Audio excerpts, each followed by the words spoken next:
Hello and welcome again to the Writer Review. This is Eric Writer, and this week we're going to be taking a look back at the 1960 Western titled The Magnificent Seven.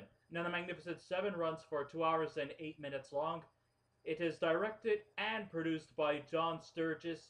The script was written by William Roberts with some uncredited uh, script writings from Walter Newman and Walter Bernstein. It is originally based on the 1954 movie The Seven Samurai by Akira Kurosawa, Shinobu Hashimoto, and Hideo Aguni. The score was done by Elmer Bernstein, the cinematography by Charles Lang, and the editing by Ferris Webster. And the stars of the movie are Yul Brynner, Eli Wallach, Steve McQueen, Charles Bronson, Robert Vaughn, Brad Dexter, James Coburn, and Horst Buchholz. Wow, what a star-studded cast this has turned out to be, eh? So, what did I think of this movie?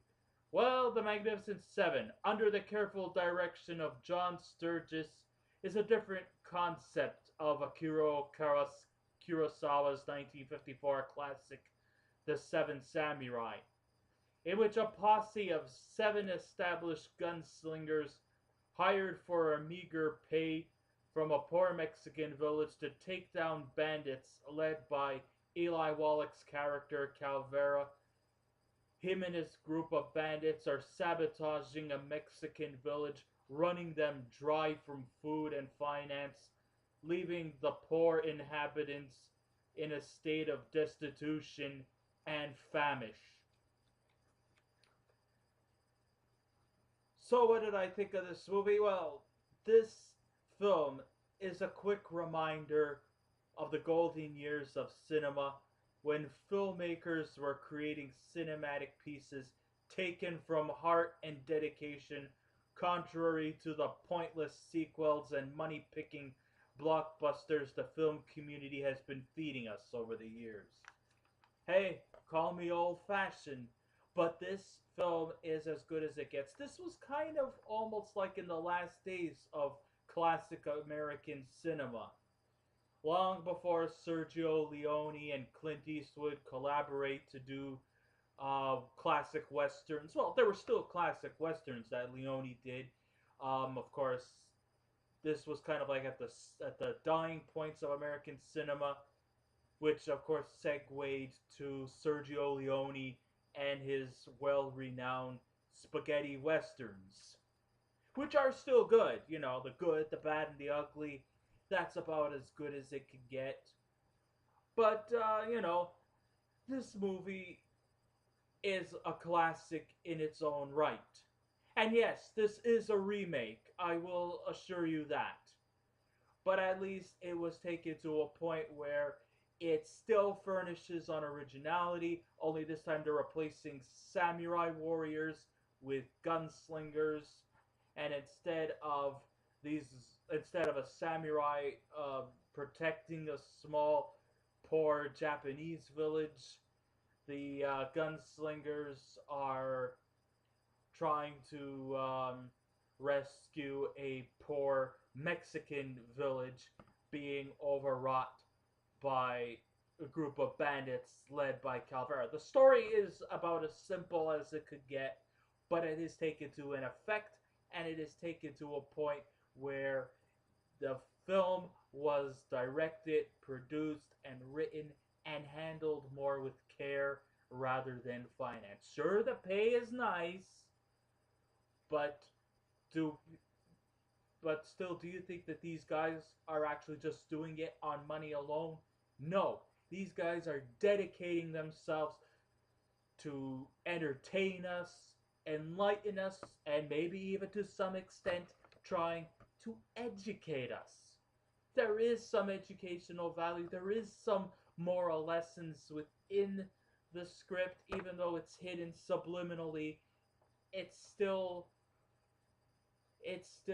has some insight towards this story. It's not just some mindless gunslinging, shooting bad guys things going in this movie. There is a lot more layers embodied in this western. There are still films being made through care over cash, even by today, but that's so like few and far between. It also reminds us of a time where performers were classified as heroes rather than money spoiled pretty boys just getting their big break and their big bonus. The Magnificent Seven is a fascinating remake of Kurosawa's The Seventh Samurai, emanating from the Old West, and is comprised of seven eclectic hot stars of that era. The film was what made this film so unique was what eternally plastered Steve McQueen as the king of cool. And he is also joined by other hot commodities like Yul Brynner, Charles Bronson, Eli Wallach, amongst others, James Coburn. And, you know, there's actually a lot of stuff that happened off camera that is also quite interesting and insightful. Of course, as you know, with an ensemble of some of the top talented performers in that time, of course, it'll come to no surprise that some egos are going to clash, particularly between Yul Brynner and Steve McQueen.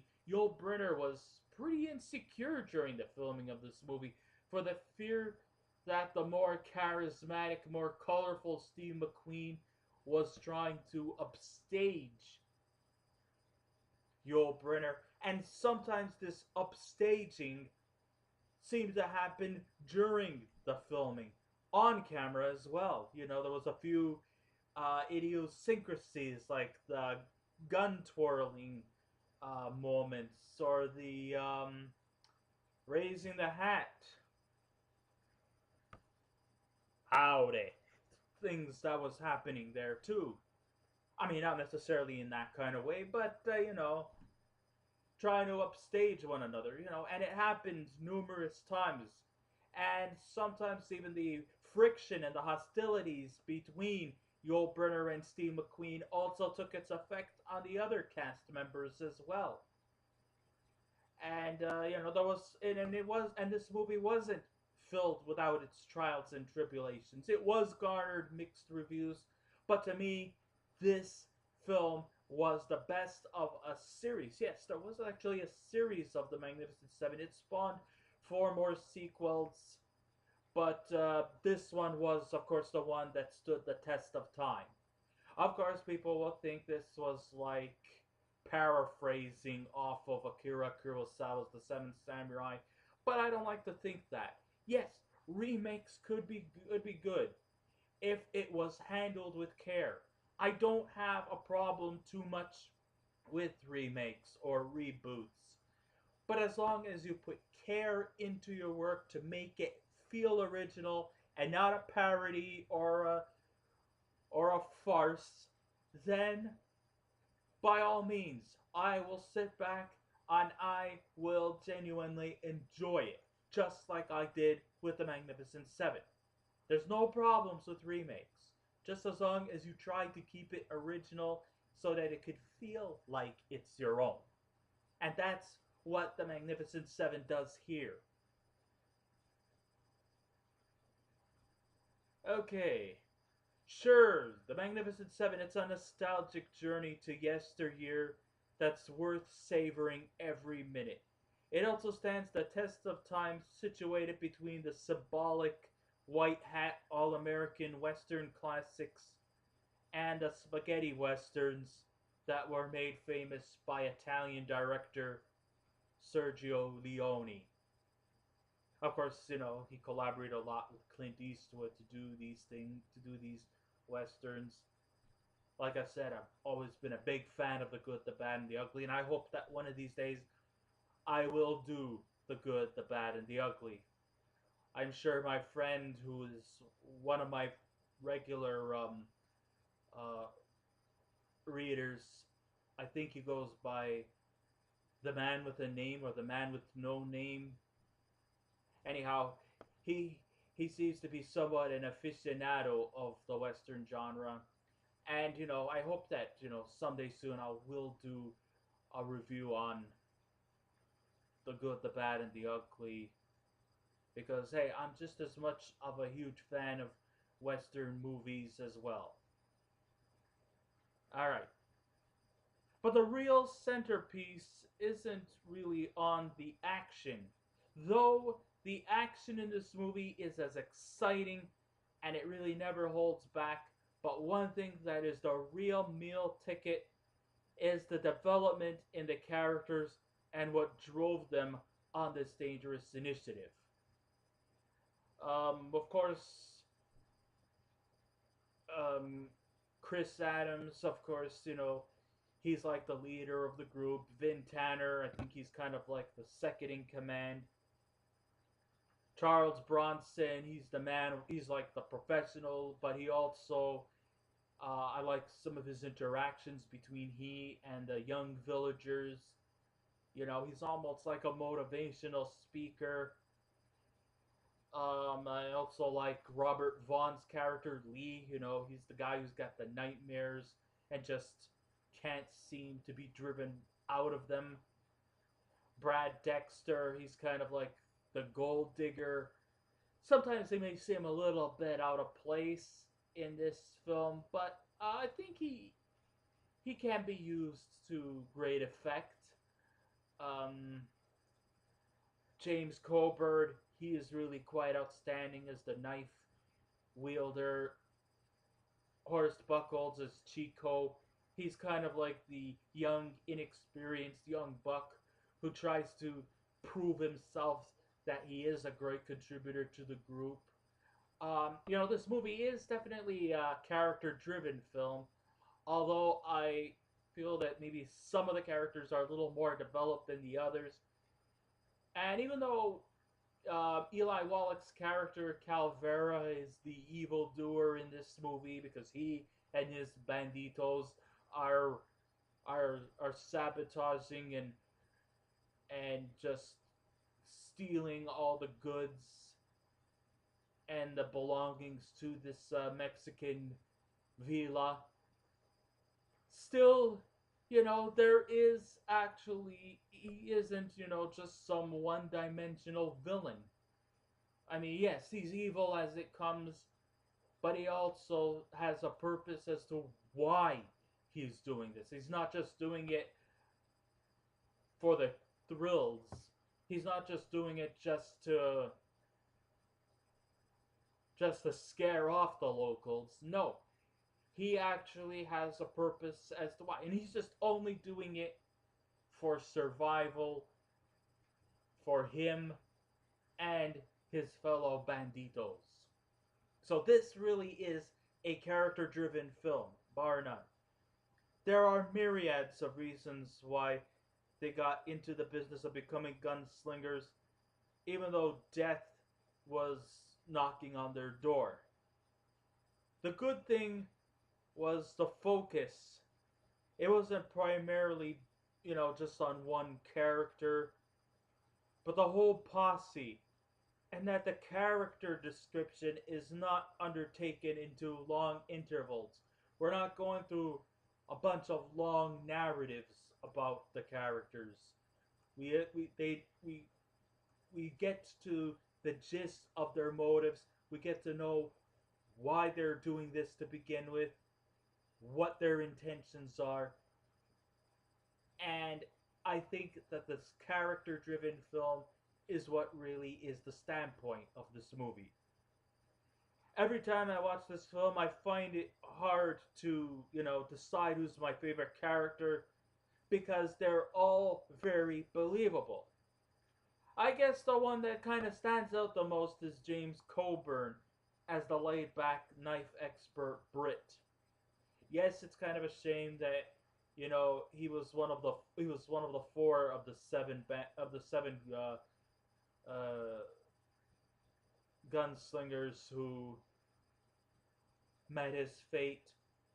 But I kind of really got into his character. I got into all of them, but uh, I really got mostly into like Coburn's character quite well.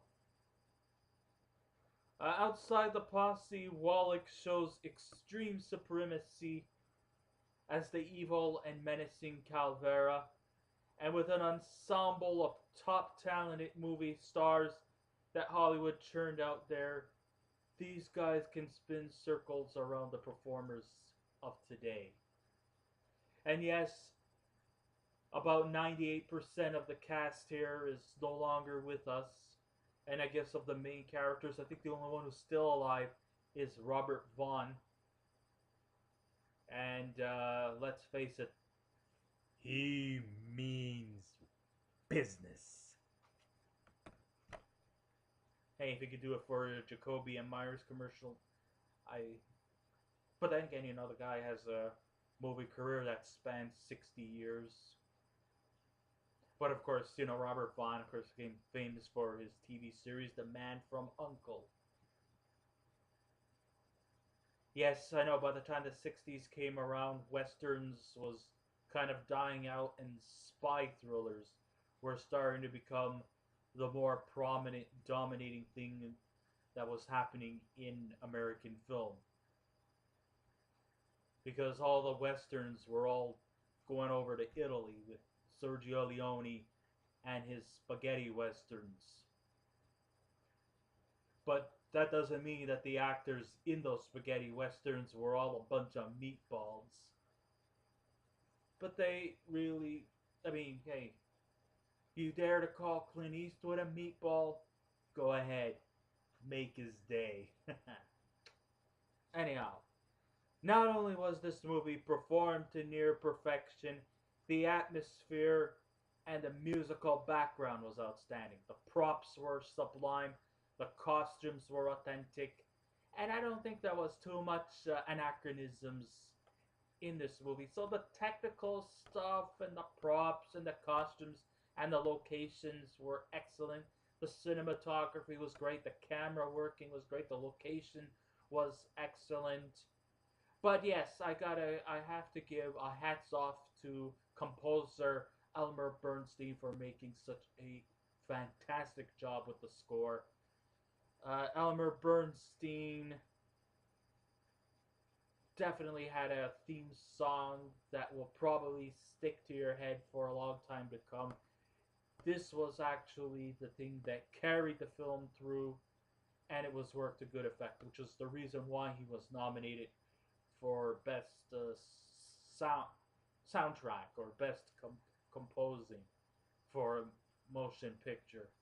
So hats off to Mr. Bernstein for making that possible. And as I mentioned before, the action was definitely exciting, and the stunts were very well orchestrated. It could make today's stunt people green with envy. Sure, it was not as gratuitously violent as The Wild Bunch, but it still has a strong level of rawness to keep Western action aficionados enthralled. The film itself will make you want to watch this one again, especially if you are a fan of Steve McQueen. Hey, might as well call him Steve McCool. After all, he is the king of cool. But anyhow, yes, Steve McQueen was this was the movie that really, I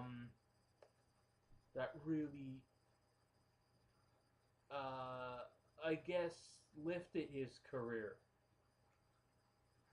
I think that if it wasn't for this movie, he wouldn't be where he would, and he would continue to be the king of cool up until his death in 1980. He was, of course, truly one of these guys who left us too soon.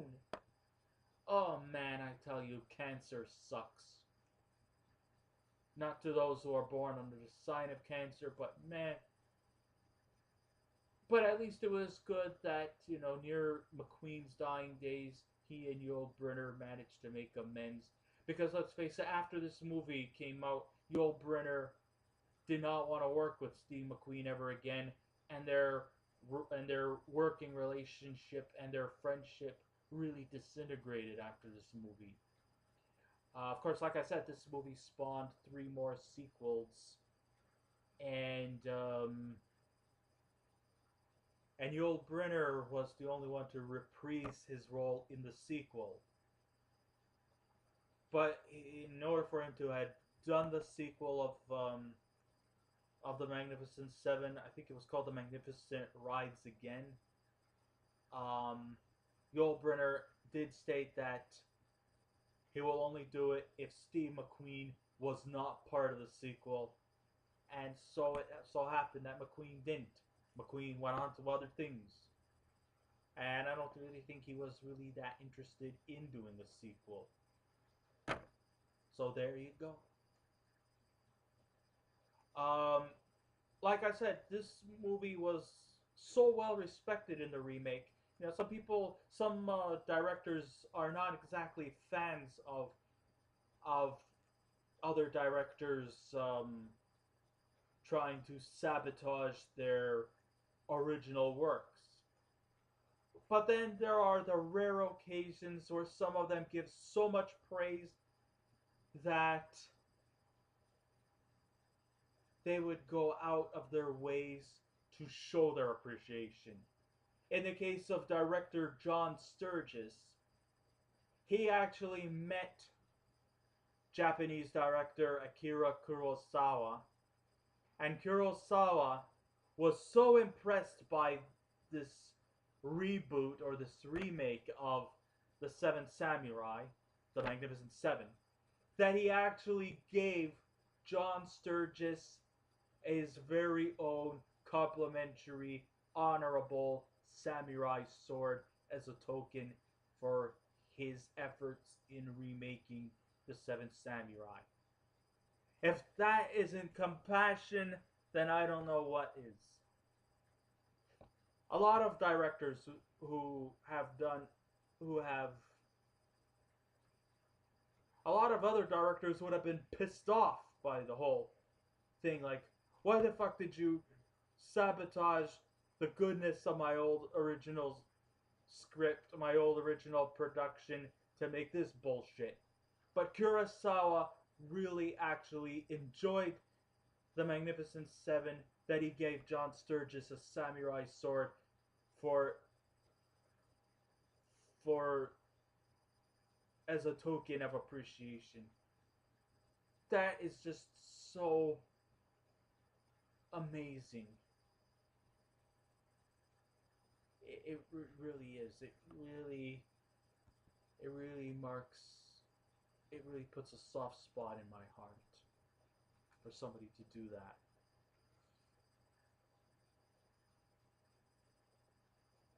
So the film itself will definitely make you want to watch this one again, especially if you are a fan of Steve McQueen and would want you to see more of his films because they're just as unique and dynamic. Sure, there's a few hits and misses, but then again, what actor hasn't been in movies that had hits and misses? You know, everybody's bound to have a few hits or misses. We're all entitled to them. Nobody's perfect.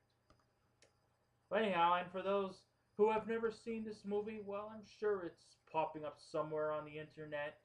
You can go to Putlocker or Sockshare and check it out yourself. You don't even have to go to a video store. I'm sure it's somewhere there around that area too. If you don't want to go to a video store if they don't have it. But this is definitely a movie that you really should check out. It's never too late to miss out on one of the most exciting star-studded westerns of its era. And I think I've said enough about this one. If I was to give this movie a score out of 10, it's a 9.5 for me. Yeah, I guess I take half points off because sometimes the coloring can be a little off-putting, but that's just a really minor complaint. It's a nostalgic film. it's PG, it's not contrived, it's not farcical, there's not too much gratuitous swearing. The body count is not substantial. It's still quite a lot, 55, but it's very minimal. So if I was to give this movie a scale out of 10, it's a 9.5 for me. So I guess this ends my writer review. Thank you all for listening in. If you wish to subscribe to my channel, please feel free to do so. If you wish to leave a comment, go right ahead. Just remember, be kind, be courteous, and please refrain from any rude comments. And I will be back again with another movie review. So until next time, this is Eric Red Writer saying, keep watching those movies, and I will see you around. Goodbye.